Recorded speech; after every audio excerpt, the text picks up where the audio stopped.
In the tapestry of life, where every thread holds a story, America in Black and White emerges as a haven for the voices echoing through the heart of our communities. In this podcast, we wade through the rivers of our collective experiences, celebrating the vibrant hues of change brought forth by the whispers of hope and the roars of action. It's more than just a conversation. It's a journey into the heart of our society, illuminated by the light of those daring to dream and do.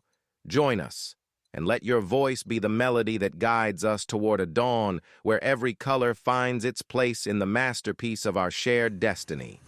Together, let's paint a future brimming with the positives that dwell in our minds and the actions that shape our world. Good evening, ladies and gentlemen, and welcome to another episode of America in Black and White. Tonight, I would like to open the show with a Black history reflection of Julian Bond. Today, we honor the legacy of Julian Bond, a towering figure in the fight for civil rights, human dignity, and political empowerment. Born in 1940, Bond became one of the youngest and most influential leaders of the civil rights movement. As a co-founder of the Student Nonviolent Coordinating Committee, SNCC, he helped organize sit-ins, freedom rides, and voter registration drives that reshaped the political landscape of the South. Bond went on to serve 20 years in the Georgia House and Senate, becoming a national voice for justice, equality, and the protection of civil liberties. He later served as the chairman of the NAACP, where he continued to champion the rights of Black Americans, LGBTQ plus communities, and marginalized people across the world. Julian Bond believed that activism was not a moment, it was a lifelong commitment. He taught us that leadership is service, courage, and responsibility, and progress is a collective journey. Now, let me introduce our guest tonight. There are stories that remind us of resilience, stories that remind us of discipline, stories that remind us of what it means to serve with honor, lead with integrity, and build a legacy rooted in family, community, and purpose. And tonight, we have the privilege of hearing one of those stories. On America in Black and White, we celebrate the men and women whose lives reflect the strength of our history and the promise of our future. Dr. John Payne Jr. is one of those leaders. Born in Orlando, Florida, raised with the values of hard work and perseverance, and shaped by 20 years of honorable service in the United States Army, Dr. Payne represents the very best of Black excellence. From the battlefield to the classroom, from military leadership to academic achievement, from community engagement to authorship, Dr. Payne has lived a life committed to service. His journey is one of discipline, sacrifice, education, and unwavering dedication to uplifting others. Tonight, we honor his story. Tonight, we honor his service. Tonight, we honor his legacy. This is America in Black and White, and this is Dr. Payne's moment. Ladies and gentlemen, Dr. Payne. Hello, sir. Hello, how are you? I am excellent. Thanks for being here today. I appreciate it. Is there anything you'd like to say to the audience before we get into the show? No, I would like to say something to you, however. Thank you for having me on your platform. And I really appreciate the opportunity to sit down and talk with Yes, sir. Definitely appreciative. And look, it's a long time coming because we booked this a while ago. you. Absolutely. Can you tell us, growing up in Orlando, what values shaped you as a young man? I mean, you touched upon quite a few attributes. Hard work was in independence. Those were the things that were instilled in me as a child. Uh, Being able to get connected to different men that were able to share their experiences and their manhood with me. Those were the values that really shaped me into manhood and becoming I guess who I became.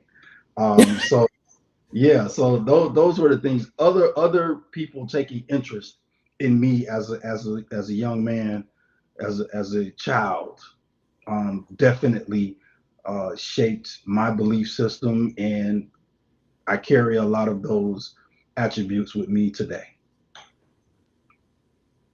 Okay, let me just introduce, just say hello to some folk here in the chat.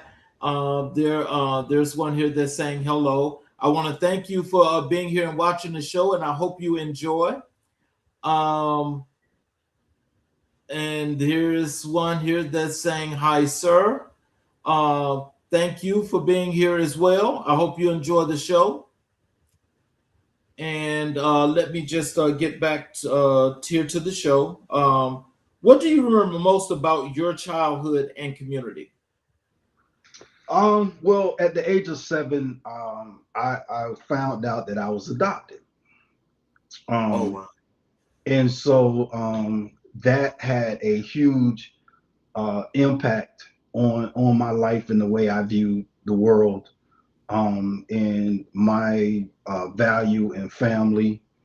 And that was a major, I guess, epiphany of learning that I was an adopted child. And so that really shaped my value system in how I moved about the world and some of the things that I wanted to accomplish, the seriousness of uh,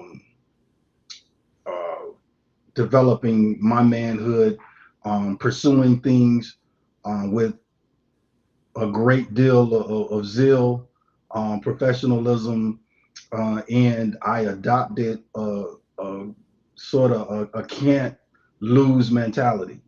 So I looked up at the positive aspect of every situation and how that I can benefit from it and how it can assist me in achieving and becoming successful in life.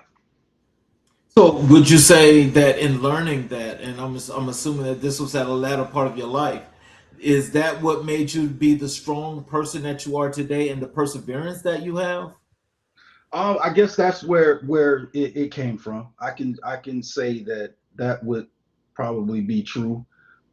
So it allowed me or gave me the opportunity to understand the importance of certain things and not take things for granted. Definitely. So, who were the early role models who influenced your character? In my first book, I paid homage to a group of men. Um, the first was a deacon in the church. He took me under his wing. He took a strong like to me, and he taught me the value of hard work. Um, and there are several different men that I stole from, um, because I consider myself to be unfathered. That's something that I came up with. But there were certain men. The first one was a deacon in the church. His name was Henry Prime. The next was my stepfather's nephews, and they were night and day. And I learned something from both of them. There's also a gentleman that I attended high school with. He was an upperclassman, but we ended up joining the military on the same day, and he was quasi my first big brother, so to speak. And so between those four men, I took a little bit from each of them in order to form my identity, so to speak. So, what did Jones High School mean to your development? Wow, Jones Wow, High Jones School, High everything in my everything. development. I don't know if you're familiar with the history of Jones High, but Jones High School is one of the oldest historically black high schools. It is the oldest in the state of Florida, but it is one of the oldest in the country. So for me, to have an opportunity to be around my people and to grow and learn in that atmosphere was second to none. It was Jones High is more than an educational institution. It's almost like an extended family, and so it was everything to me. And some of those lessons that I learned, some of the classmates I'm still friends with to this day.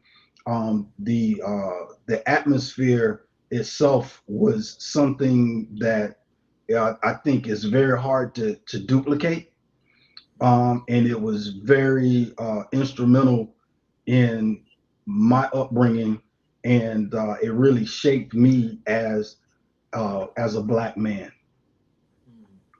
So, can you tell us when did it help you when it came to the work you do in community engagement and how you try to help the community when you give back? Um, I would say no. My community activism that came from the fraternity. I am a member of what I would like to call the greatest fraternity, and I am a member of Omega Psi Phi Fraternity Incorporated.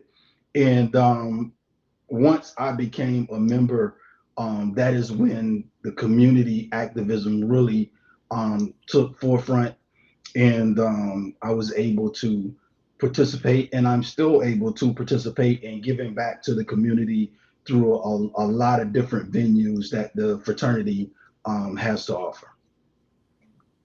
So, when you look back at your teenage years, what moments prepared you for adulthood? Um, I would say the lessons that I stole, I'll use that, I acquired from the gentlemen that were in my life. Um, though that was very pivotal. My time spent in the church. My mother, my adopted mother, didn't have a lot to offer me, but she did offer me love, and she offered me church. So that gave me a foundation to build off of, and I'm very thankful and grateful for all of that. So, what inspired your decision to enlist in the United States Army? Say that again. What inspired your decision to enlist in the U.S. Army? Oh, wow. I was never actually inspired to join the army. Um, however, life took a turn after graduating from high school. Um, Outside of sports, I didn't take education seriously. So everyone that was out in the world becoming someone was off doing that. And so I was left behind. And I know for certain that I had two options on the road that I was traveling, and jail and death was probably one of those options were for me. And so I knew that I had to make good on the effort that my adopted mother placed in me in order to become someone other than who I was becoming. So I had to exit the route that I was currently on, and I had to move into something more positive. And I couldn't pursue academics at the moment. And so the Army was actually my saving grace. And so the Army actually didn't teach me anything. So it was a natural fit because my mother gave me discipline. She taught me how to cook, how to sew, how to take care of my clothes, how to clean, and then the other stuff that I gained along the way through the four gentlemen that I mentioned that I pay homage to in my book. Um, that made a perfect storm for me. So the Army was very easy for me. And after I woke up, I had reached the 10-year mark, And so I was like, okay, well, I might as well finish this thing on out. And so that is how that took place. So, how did your family react when you told them that you were joining the army? I didn't care. I wasn't looking for a reaction. I didn't seek one. Um, I honestly, I called the recruiter, and he remembered me. I was an athlete, and he remembered me, and he was like, "I'm on the way." So he showed up at the house, and we talked, and he was like, "Are you serious about this?" And I was like, "Yes, I would leave today if I can." And so I joined, and I didn't ask for permission, but I did ask for forgiveness. So I went home and said, "Hey, I've done this thing, and I want your support with this." And I felt personally that it was my only shot in life in order to become someone. And so I didn't seek any guidance, advice. Is I attacked it head on. I joined, and I never looked back. So, can you tell us what were some of the personal challenges you overcame in your journey to manhood? I faced uh, I faced racism. Um, I also had a love hate relationship with academia, and I had to learn basically. Um, I had to convince myself that I was smart. I didn't have a clue, and so once I realized that I was capable of learning, I was capable of doing the work. So that was a hurdle, and those were I dealt with in my life was racism and challenges in academia. Once I figured out that I had the capacity to learn and grow and flourish in that environment, and then that no longer became a problem. It was no longer a problem for me after that. So, how has your upbringing influenced the leader you became? Um, well, I think that leaders are made. I don't think they're born. I mean, you can have some natural traits and attributes naturally, but I think that leadership is a developed skill.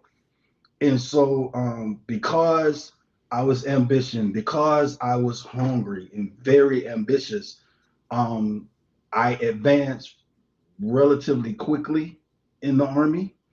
And so by me advancing, that put me in leadership positions. And so that caused me to research and learn more about leadership and leadership styles. And so once I figured out that people are different, um, motivating people is a task because different things motivate different people. And so once I peeled the onion back, did my due diligence, started learning about leadership styles, and applying those in real time and seeing that develop. That's you know how I developed my leadership. So, what does your hometown of Orlando represent to you today? It's home. It is home. I no longer live there, but my heart is there. So I travel uh, back home quite often, and I still get the uh, the feeling of excitement when I cross over from the Georgia Florida line. When I see the sign that says "Welcome to Florida," I still get excited when I go home. And so Florida, Orlando specifically, has a part of my heart that quite frankly, I don't want to ever not feel excited about going home. So I love Orlando. It is everything to me. It'll always be home. And so I love the city that raised me. Yeah. Let's move over and talk a little bit about your education and scholarship. What motivated you to pursue higher education after retiring from the Army? Well, my journey actually didn't start after the Army. When I retired from the military, I had already achieved my undergraduate and graduate degree. Um, and once I retired from the Army, I started working in the federal government. And so I believe that education is undefeated. You can't, they can't take it from you regardless. And so I started seeking education because I wanted to better my life and in return better the life of the family that I built.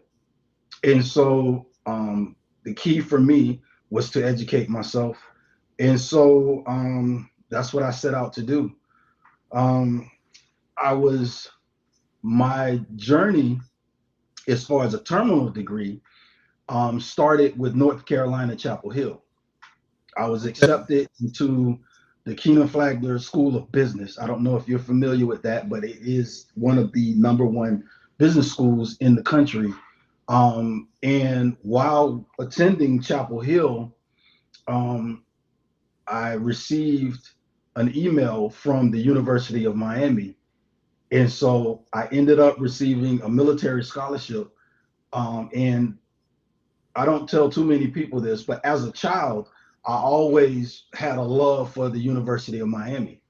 But of course, it was out of reach for me because I didn't apply myself in high school. So when the University of Miami came knocking, I answered because even though Chapel Hill, I'll never say anything bad about the University of North Carolina. I think it's a first class institution, but my heart was in Miami. So it was an easy decision to make, and it's all about the U for me. And once I was accepted into the program, I didn't look back until I was conferred. So I'm very happy about that. So I am a proud alum of the University of Miami. So, why did you choose applied learning sciences for your doctoral studies? Well, I have an EDD, so I'm always planning ahead. So eventually, I would like to move into academia as a professor at a university. So that is my reasoning for choosing that. I am nearing the end of my civil servant career in the federal government, and my wife, who I am very proud of, Dr. Rolanda L. Payne, she has two doctorate degrees. She has an EDD from Morgan State and a PhD from the University of Maryland at College Park. And so I'm looking forward to, in our elder years, both of us being professors at a university and taking the summers to do our traveling. So that is a plan that I've set forth that I would like to see come to fruition. That's a great plan. What was the most challenging part of earning your doctorate? Um, this is, and I pray that this doesn't come across as any form of arrogance. I didn't have any challenges. I took it seriously, and I looked at the elephant and I ate it one bite at a time until it was all consumed, and that's how it went. So it wasn't a challenge for me. Writing is not an issue for me. I like writing. I have a unique skill. I kind of write it in my head first, so the paper is pretty much written, minus citations and things of that nature. So I have a direction mentally in the direction that I'm going to move into when I start writing. And once, I put my fingers to the keyboard, it's pretty much a done deal after that. But it wasn't uh, challenging for me at all. So with that, and just thinking about, how you've actually transitioned from, high school now into the military, out the military, now you're a PhD. How much of that can you give credit to the upbringing and the strength that was put within you for what these guys poured into you, that you were able to just go through, and this has become a breeze, for you to get to this point where you're accomplishing all the things that you set out to do? It's determination. So the way I was raised, I take very little for granted, and I have a strong will and desire to accomplish what I set out to. The majority of my friends and the people that know me well, they will tell you that if I say I'm going to do it, I'm going to do it. It's going to get done. And so that's just how I live my life. Um, I make sure that my word means something. And if I set out to accomplish something, I'm not going to rest until it is accomplished. And so that's just how I move about life. So how did your military background prepare you for your academic rigor? Um, that is a good question. I'm not. I can't necessarily give the military any credit for the rigor that was faced academically. Um, Outside of some of the attributes that the military kind of preaches, as far as persistence and can do attitude, those type of things. I think those are attributes that I can kind of put a little weight to, but I can't fully give the military credit, because I honestly would say I don't think that the Army taught me anything necessarily. I kind of I had everything that I needed going in. So I would say my childhood and the will and desire to accomplish and achieve. I think that is biggest the biggest attribute that I can account for. My success in those areas. So, what about the structure and the discipline that the military offers? Did it play any part in that at all? I came with it. It was in me. I'm being honest with you. I when I joined the military, everything that I needed was already in me. It was instilled in me. I knew how to, give someone the proper customs and courtesy. I'm a Southern man. I'm a Southern boy raised. I knew no ma'am, no ma'am, yes ma'am, no sir. I knew how to respect others. And so I knew how to keep my items clean. I cherish the things that I have.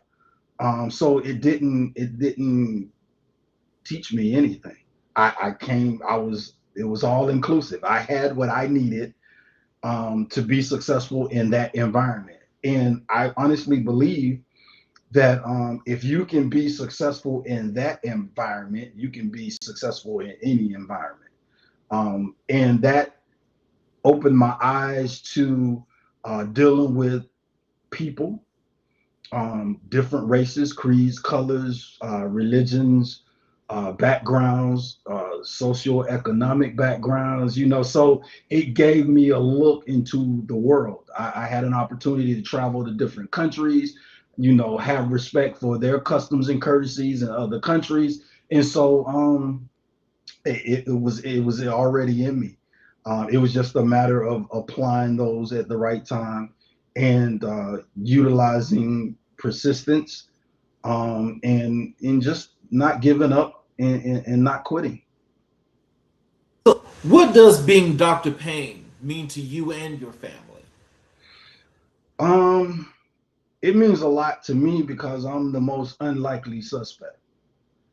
So I didn't achieve high in school, in grade school. Um, Matter of fact, I'm writing a book now about my educational journey. There was a young man that I went to school with. His father was in politics in our city.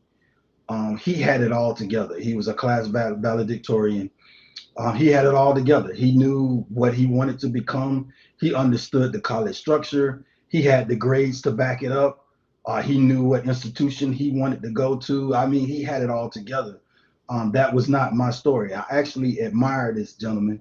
I haven't had an opportunity to tell him. I'm hoping to see him one day and express to him the influence that he had on my life as a teenager, because he had it together. And so I like to utilize something that he told me, um, and what it means to me. So he never had a discussion with his parents about going to college. It wasn't discussed in his house. He said the writing was on the wall. His mother and his father were both college educated. It was nothing they discussed. He knew that he was going to college. He knew what he was going to college for. He knew what institution he was going to. He had it all laid out. And so I think that for me, it provides an example for my children because the writing is on the wall. Between me and my wife, there are three doctors in the house. Three doctorate degrees live here. And so I think that it provides an excellent example for my children to follow. And even if they don't reach that particular goal, they understand that education is important and they take it very seriously. So I like to give my son, Sean Payne, I like to give him a shout out. Um, he's moving into his senior year in high school. He's my middle child, and he is leaving this year as magna cum laude. So I just like to give him a shout out. We're proud of his academic achievements, and my daughter, my youngest daughter, is also an honor roll student, and my oldest son is in currently serving the country. He followed in my footsteps, and he's in the military. Oh wow, man! You know that's a wonderful structure because it actually more than proves that you and your wife have set a great example. Because as your kids are following along, it actually makes it that much simpler for them as it was for you. As you say, you already got the structure; just go do it. Absolutely. How do you use your education to empower others? Um, well, I like to talk to my closest friends about education. Um, so I'll use someone else I served with, a gentleman that I served with. He's actually, I consider him one of the smartest people that I know. I tried to convince him to pursue a terminal degree. He has four master's degrees. So once one day he took me up on my offer, and he too is a graduate of the University of Miami with a terminal degree, and he is now a professor at the University of Miami. Oh man. And so I love talking to my peers and my counterparts about the importance of education. And so a few of them have taken me up on my offer to pursue a terminal degree, and the ones that have, it has paid dividends for them beyond their imagination. And so I love talking to others and sharing my experience with them, and just to let them know that you too can achieve this. I don't have a formula that is hard to follow. I'm not special. I'm not the sharpest knife in the drawer. And so I believe that if I can achieve academically, then most of my peers can as well. What role does lifelong learning play in your life? Big. I think that you should posture yourself to learn something new every day. Um, I'm constantly reading, researching things of interest. Um, and as an author, I like to do independent research about different topics that I'm writing about, and I like to fold that learning into my writing.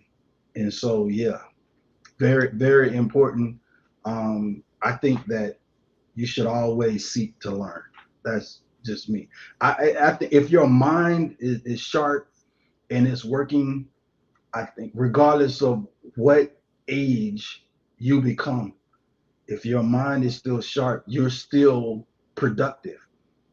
You know, I'm a firm believer that you get paid more from using your mind than you do your hands. Um, what did you learn about yourself during your doctoral journey? Um, I learned that there was another level that I can get to. There was because um although it wasn't extremely challenging, there were moments where I had to dig deep in order to persevere and continue. I think that terminal degrees are not necessarily gained by the smartest individual, it's gained by perseverance. So if you can persevere and if you can take a bite out of that elephant, eventually you can consume it. And so I think that it showed me I had another gear that I could get to. So, how do you bring academic knowledge into real world community work? Um, I think that it just opens it opens your world. It broadens your world. It gives you different perspectives. And I'm a component of working smarter, so I think that that helps. And the more you learn, the more you read, the more you grow. And so if I'm unsure about some things or something that I want to know more about, I'll put the time in order to do that because I'm all about uh, finding ways in order to work smarter. Um, what advice do you give to adults returning to school later in life? Never too late. Never too late. And I really honestly and truly believe that. It's never too late. I mean, if your mind can work, if you can reason, if you can think, if you can comprehend, I don't think that there's an age with that. I think that it's just a matter of perseverance and determination, and the will to learn. So yeah. So, let's talk about your authorship and your two books. First of all, can you tell us what inspired you to become an author? Well, I became an author by mistake.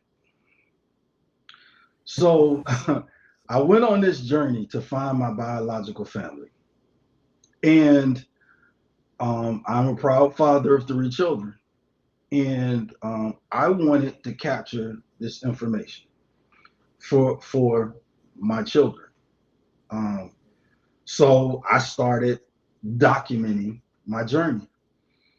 In the process of documenting my journey, I wrote a book. And so I sent it out to a few people and that I know that were published. And one particular guy, he said, "Man, you are an author." And he had previously wrote some books. And he said, "I'll never be able to produce a body of work like this." And he said, "You write in HD." He said, Oh wow. see, I can actually see what I'm reading. Like, so my book took him on a journey. He could actually see what I was trying to convey through the pages of my book. So I haven't stopped. After I couldn't stop writing. And so I had a lot to say. I have a lot of lived experiences that I want to share, and I want it to live forever. My two books are currently in the Library of Congress in D.C. Um, the first book is in the Martin Luther King Jr. Library. I don't know if you are familiar with that in the District of Columbia, but it takes up a whole city block, and so it is on the third floor in the nonfiction department, and I was able to take my family there. My daughter actually found it on the shelves, and so that was a big moment for us as a family to be able to take my children to the Martin Luther King Jr. Library in DC and to be able to see my book on the shelves in that prestigious library meant a lot to me, and I was very happy that I was able to share that moment with my children. So what themes do you explore in your writing? Um, I explore genealogy. I explore uh, genetic mirroring. If you're familiar with that, I explore. I'm currently working on an outline for my first fiction book, so that will be a mystery drama. So I'm exploring into that genre as well. And I'm dabbling into writing screenplays now. So I've adapted my first book into a screenplay, which I've completed. And so yeah, so I like a wide variety. I'm currently in the process of working on a children's book with my daughter, which will be 13 this summer. So we're working together on a children's book. And that book is based upon an affirmation for young Black girls. Yeah. So I am excited about that. So yeah, a wide variety of things that I have an interest in as far as writing about and researching on. So yes. So let's talk a little bit about your first book. You may not be who you think you are. Tell us about that, but give us a little mini synopsis of the book, and give us the backing as to where this came from. So like I said before, I was adopted at birth.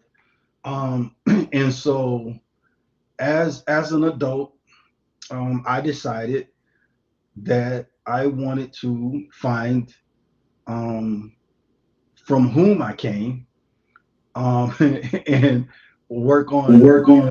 basically my identity. And by doing that, it took me down a lot of different roads. I am one of nine siblings, um, and on my biological mother and my biological father, more so on my biological father's side. I didn't get a chance to meet him. He's deceased, um, but he left some offspring behind, and we were able to connect, which is a great thing, to connect with my siblings. I love them dearly. We have really good relationships, and so I wanted to capture that moment. And so I did have an opportunity to meet and talk to my biological mother. And so I was basically hidden in plain sight. My adopted mother and my biological mother lived 3 miles apart during most of my childhood. My youngest brother from my biological mother's side, um, we went to the same high school and knew each other, but didn't know each other as brothers. And so it was just it was an amazing journey. And so I wanted to capture it. And so I basically I cataloged 50 years of my life into one book as far as um, the adoption piece. So my first three books, I'm writing them in a trilogy. The first book, You May Not Be Who You Think You Are, is based upon my adoption. My second book is based upon my military career, and it is titled Stand Down. I'm currently working on my third book, which outlines my academic journey, and so I'm working on that as well. And that will catalog, my upbringing and the three most important facets of my growing up as a young man in Orlando. So, and my life throughout the military. Wow. So, can you going back to the first book? Can you tell us what was the importance and what was the intrigue that came across you that made you want to do this trace to to find your biological parents and find out who they are, the siblings, all those good things. Why did you want to do that, and what was so important about that? I had several things happen in my life as an adult. The first thing was when my wife was pregnant with our first son, our first child. I felt a way that I didn't know my family's medical history. That really bothered me. And so, when we were going through our first pregnancy, that was a thing. The doctor was constantly asking about historical medical information, and I had no answers, and that bothered me. The second thing was I am a big Denzel Washington fan. Not knowing what the movie was about, I just knew that this was his directing debut, and I watched the Antoine Fisher movie on Oh DVD my God. blind, Yes. blindly. I had no idea what the movie was about. I just knew that my work schedule at the time didn't allow for me to go to the theater, so the DVD was coming out. I purchased the DVD, and me and my wife watched it, and it tore me up. It changed my life. It's like, wow. So that was another thing that actually propelled me. The third thing was I read an article by another adoptee, and the article was the first time that I read something that described perfectly the way I felt inside about being adopted. And so that pushed me over the edge.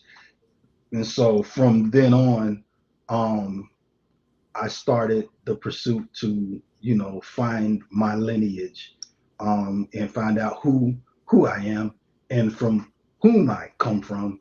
And so those were the three things that really pushed me over the edge in order to pursue it. So, in all that tracing, did you establish any new relationships with your newfound family that you have found? Yes, all of the relationships were new. I initially was under the belief that I was an only child. So when I found out that I had siblings, it was mind blowing.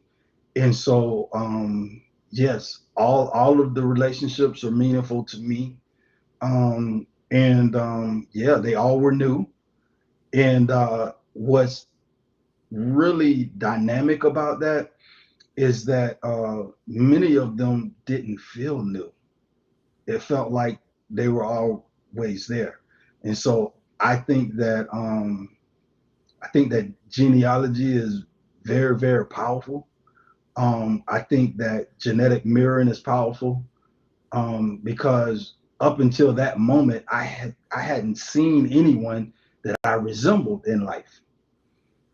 And so it was amazing to see and to be around and to be able to touch and talk to individuals that I share blood with, that I resemble, that I have some traits, and they have traits that look like me. So it was an amazing journey, and yes, I've established quite a few new relationships, and you know, and they all are beneficial to, you know, my healing and my mental health, and my growth as an individual.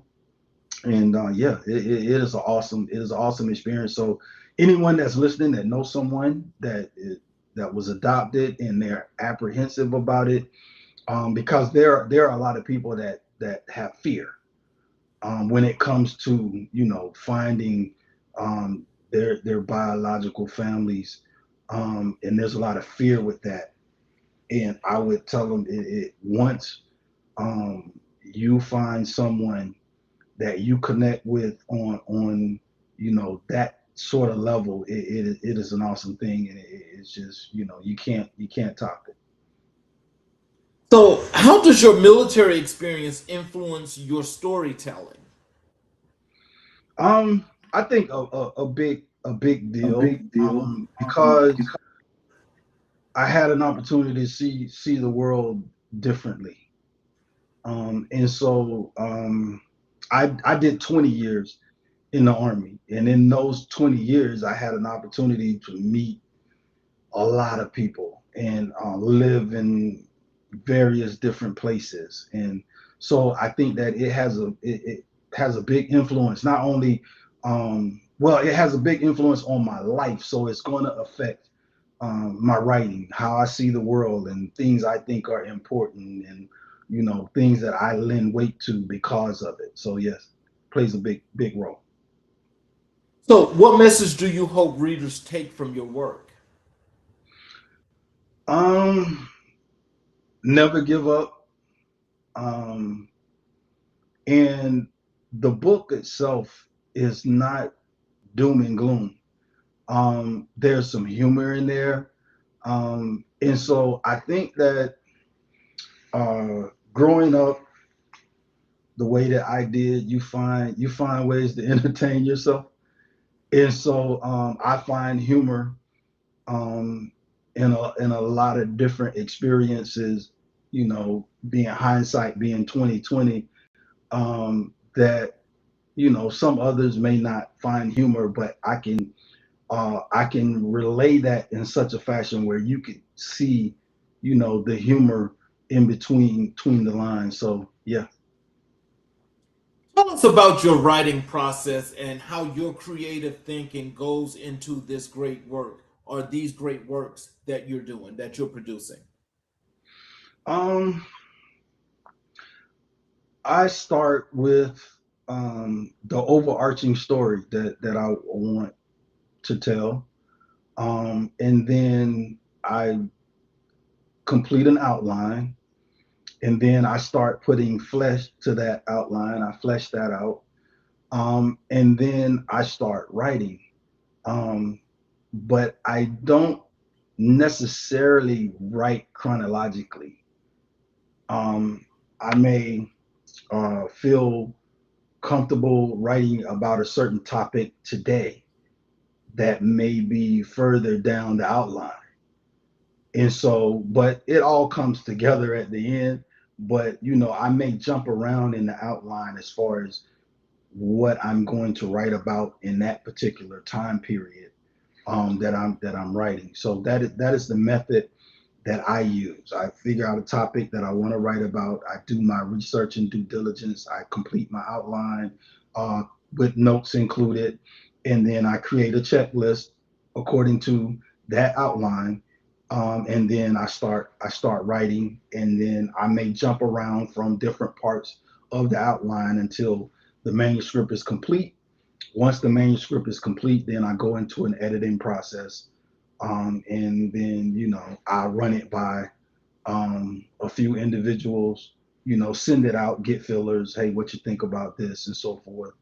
And then I go through the process of publishing. So, have you always been a creative, or was this one of the gifts of yours that just came to you and you just start doing it? I think I've always been creative, and the gift was in me. I didn't know it. So as a child, I took art lessons. I draw. I paint. Um, I took music, and so the creativeness was always there. I didn't know that I was a writer until I did it. Once I did it, I was like, wow. And then receiving the affirmation from others, that have read my work, um, that was enough to push me over the edge. Something that I wanted to continue doing, that I enjoy and I love to do it, and so it's become a part of who I am, and what I like to do. Take us through Stand Down. Tell us about Stand Down and its process and why that was so important to you. So Stand Down covers a large portion of my military career. And I focused on how I overcame uh, various different episodes of racism. And so, what was funny about it is that I actually did nothing. And so, uh, You every did time nothing. I did nothing, every time I came across some type of racism, I accredit it to God. Every time I came across something or some type of racism towards me, it was handled. And so that is why the book is titled Stand Down. It's synonymous with military life, but it's synonymous with the actions that I took in order to overcome the racism or the different racist episodes that I encountered throughout my 20 years in the military. And so it was just taken care of. I stood down. I did nothing, and those things were taken care of for me. So I didn't fight. My battles were fought for me. And so I tried to express that throughout the book. And so I have been a proponent of that my entire life. And so I guess knowing when um, to fight and when not to fight is just as important as knowing when to fight. And so my battles were fought for me, and they worked out very well, better than I could have done myself. And so I wanted to express that and capture that and put it into a manuscript in which it became the book. So yes. So, tell us one of the must read parts of this book that stands out so much that it was a real critical point in your writing this book. Um, Let me see. Most standout. I had a gentleman that was out to basically end my military career. Um, he had everything going for him. We started out at the same rank. We went to school together. He got promoted before me. He ended up requesting to be my supervisor in order to end my career. And in the process, he lost his career. Yeah, he lost his career. He had everything going for him. Everyone that was significant in our chain of command loved him. He was college educated long before I thought about it. Um, and he had, I mean, his road was paved with gold. They rolled out the red carpet for his career. He was on his way, but he could not leave me alone, and he ended up losing his career. And so that is it was significant. It's a significant portion of the book, and yeah, it was a real eye opener as to sometimes it is best to allow God to fight your battles than to get in. He'll handle it a whole lot better than we can.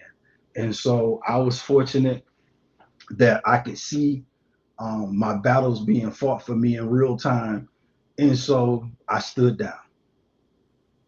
So, Demi, so can you tell us, as with your military experience, and experiencing racism to this extent, because I know that what you're saying is to be very much so factually true.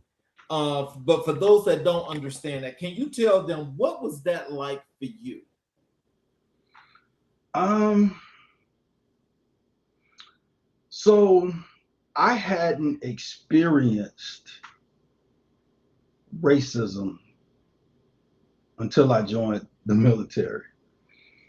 And if I did, I didn't identify with it or couldn't recognize it because I was raised in my bubble.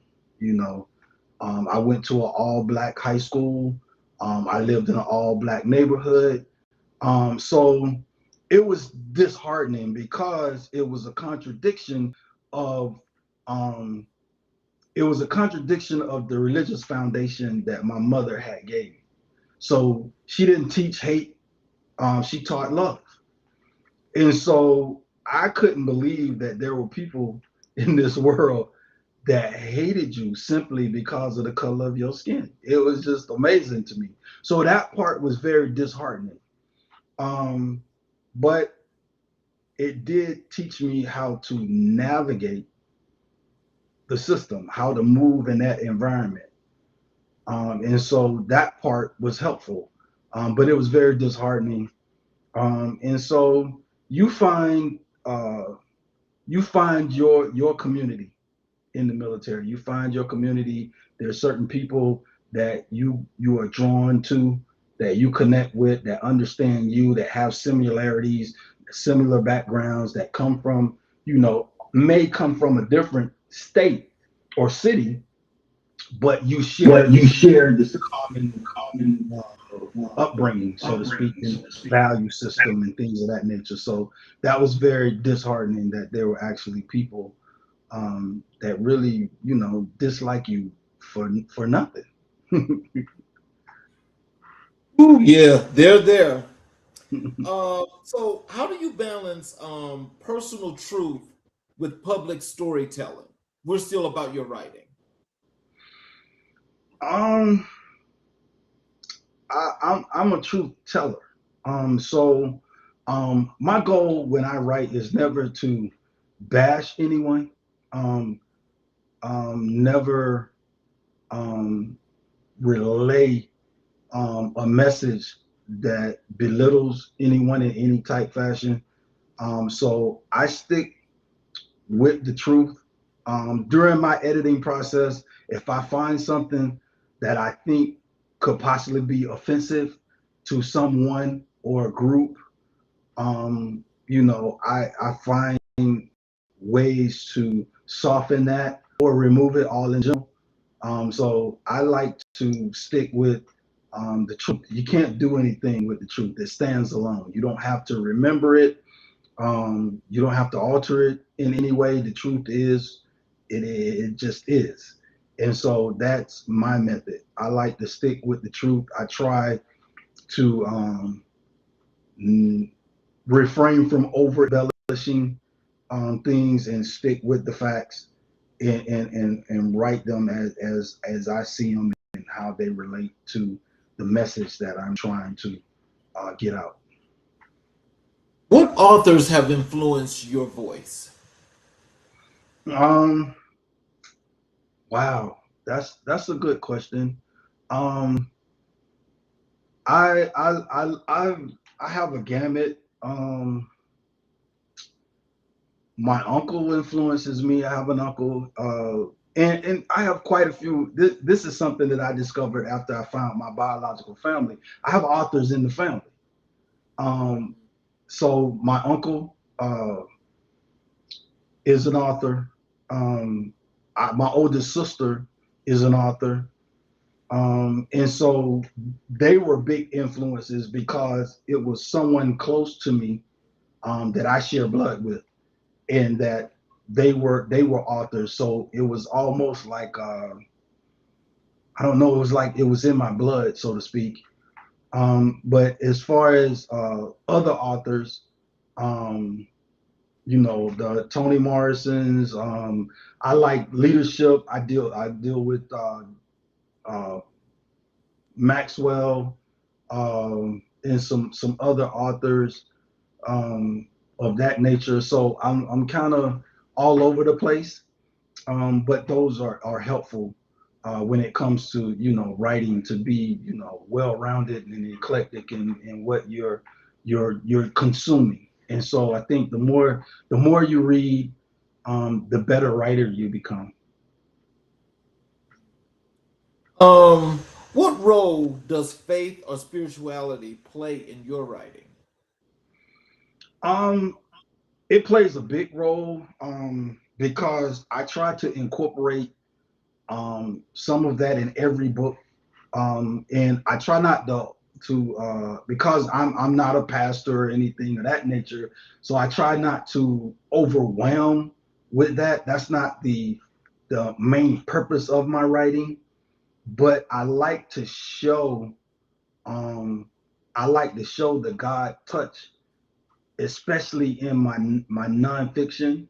I want to bring that, a touch of that to make it the reality of it, because I believe that we don't do anything alone. And I think that and I have a strong belief in Jesus Christ, and there is a higher power that kind of guides us and helps us out and open doors and close some doors as well. And so I try to put a little bit of that in each of my books. So tell us, what is your motivation? My family motivates me tremendously. Um, my wife motivates me, and all that she does and she accomplished. My kids motivate me, setting a good example for them, letting them know that it's possible, letting them know that the sky is not the limit. And so yeah, my family is my biggest motivation. So, for those that may be listening to the show now, those the potential and upcoming authors that are writing books and may be listening to you to maybe learn some things, what are some things you can tell them about writing and why it's important to stick to whatever that is that they're going to do in writing books? The most important thing that I would say, because I know people that desire to write a book, and just write. The rest will take care of itself. Just write. When you write, and you put together a body of work, that's the first step. The editing process, the typesetting, and all of that, all of those things come later. Just write. Just write. That's it. So, what has been the most rewarding part of being an author? Wow. For me, the most rewarding part is to have a thought in your head and bring it to fruition in a book. Like, it's the most incredible feeling to have a thought, like, I thought this and I brought it to fruition. Most awesome feeling to me. So, what future books or projects are you working on at this moment? um I'm working on a children's book with my daughter. I'm working on the trilogy portion of my life, nonfiction, um, which is called No Ceiling.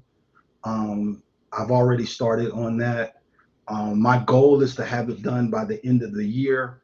I would like to rent a booth annually. My high school has a giant picnic or cookout annually, and I would like to get a booth.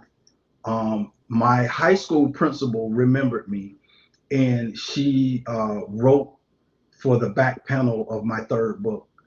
And so I would like to roll that out during the time period of when my high school has, the large cookout. Alumni come back, current students are there, or whatever, and it's a really big deal for the high school. So that is currently what I'm working on. I'm also working on a TV series based loosely on what I know about my father's life. So I'm working on a drama, uh, crime drama television series that I would like to complete, say about the middle of next year. So I've started, dabbling in that a little bit. And so, yeah, I'm very, very excited about the upcoming projects. So let's talk about your legacy and reflections. When you look at your life's journey, what are you most proud of? Mm. Um, I'm most proud of my family. Um, so uh, I never imagined that I would be um, the father of the family that I have. I have a wonderful and loving wife, and I have three awesome children, and that is everything to me. And that is I mean, I am super, super proud of my family, and that God chose me in order to husband my wife and father my children. I think that is the most awesome responsibility that could be bestowed upon me, and to have a family of my own after being adopted at birth is just an awesome feeling for me. So, what do you hope your children see when they look at your example? Wow, man, I hope that they see how much I love them. I hope that they see perseverance. Um, I hope that I hope they that they see, see man, a blueprint on how blueprint on. to live their life, to be respectful of others, and to define their own definition of what success is, and to never stop desiring to achieve. Yeah. How do you want to be remembered as a man, a soldier, and a leader? Hmm. That is a really great question. Um, uh, I want to be remembered as dependable. I want everyone that comes in contact with me, that know me personally, to know that my word means something. Yeah, that's how I'd like to be remembered. So, what legacy do you hope to leave for future generations? Wow. Um, I haven't thought about that. Um, that is a excellent question.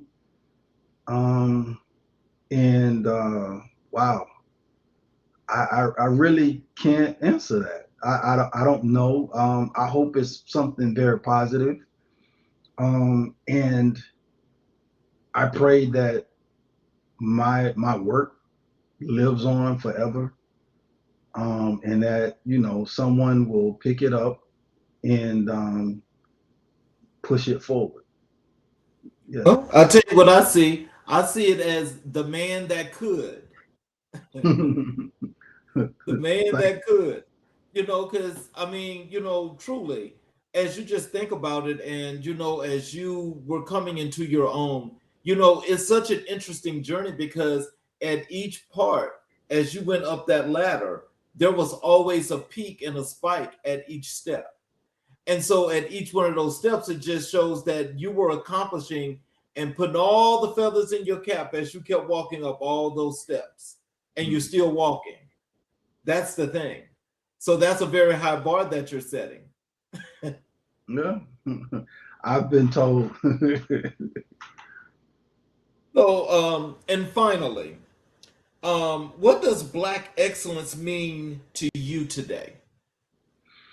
I think Black excellence is everything. You know, what would what would this country look like without Black excellence? Exactly. Black excellence is everything. We're everywhere. We're everything. Yes. There isn't a facet of life that you can't touch or think about, talk about, or live in that hasn't been touched by Black excellence. We define culture. Um, we define fashion. We define music. We define math. We define astrology. We define geology. I mean, what would the world be without Black excellence? We define culinary. Like, the world would be a sad place without Black excellence. So to me, Black excellence is everything. It can't be topped.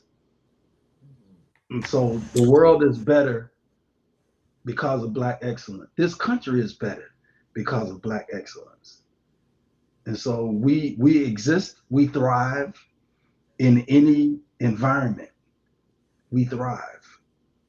And so Black excellence is everything, man. And we as Black people are awesome. Period. So, in closing, what are some words of wisdom and encouragement you'd like to leave to our audience? Tell them how they can connect with you via social media, your website, how to get your books, all of those good things. Okay, I'll start backwards. I heard this once, so I'm gonna say it's not a real word, but I'm Googleable. But my books are sold wherever you purchase your books. They're on Amazon. You can get them on Walmart.com. You can go to booksamillion.com. So the books are out there. They are available. In closing, what I would like to leave as far as encouragement is once you set your mind to something, see it through. That's what I'd like to leave as far as any words of wisdom. See it through. Okay, well, so as I close the show, I have a closing monologue that I'm going to do to close the show. But in closing, can you stick around a few minutes after I close the show? Absolutely. So I want to thank each and every last one of you for watching the show this evening. And you guys got all this words of wisdom, and you learned of the creative experience of Dr. Payne. For those of you that are watching on all of our channels, including the YouTube channels, if you have not yet subscribed and enabled all notifications, I am asking if you will please support us by subscribing and enabling all notifications. Therefore, you're able to catch the shows when they're live, as well as you're able to go back and watch all of the previous recorded shows of all the great professors that have been here, that have been leaning and giving that is more information and educational aspects as to how we can do things to better help not just perform in our communities, but to build them as well. Also, on those YouTube channels, as the posts go out, when there's something that's happening that's up and coming, you're able to get those posts as well, and you can also stay a part of those communities on the YouTube channel. So in closing, Dr. Payne, your story is a testament to discipline, courage, scholarship, and service. You have lived a life that honors your family, your community, and your country. From the battlefield to classroom, from leadership in uniform to leadership in your community, you have shown what it means to rise, to serve, and to give back. On American Black and White, we celebrate the men and women who carry our history forward with dignity. And tonight, you reminded us that excellence is not an act, it is a lifestyle. It is a commitment. It is a legacy. Thank you for your service. Thank you for your leadership. And thank you for sharing your heart with us tonight. Thank you all for joining us. And please join us again tomorrow night for another great show here on America in Black and White at 6 p.m. Eastern Standard Time. I'm your host, Charles King. You guys, please have a great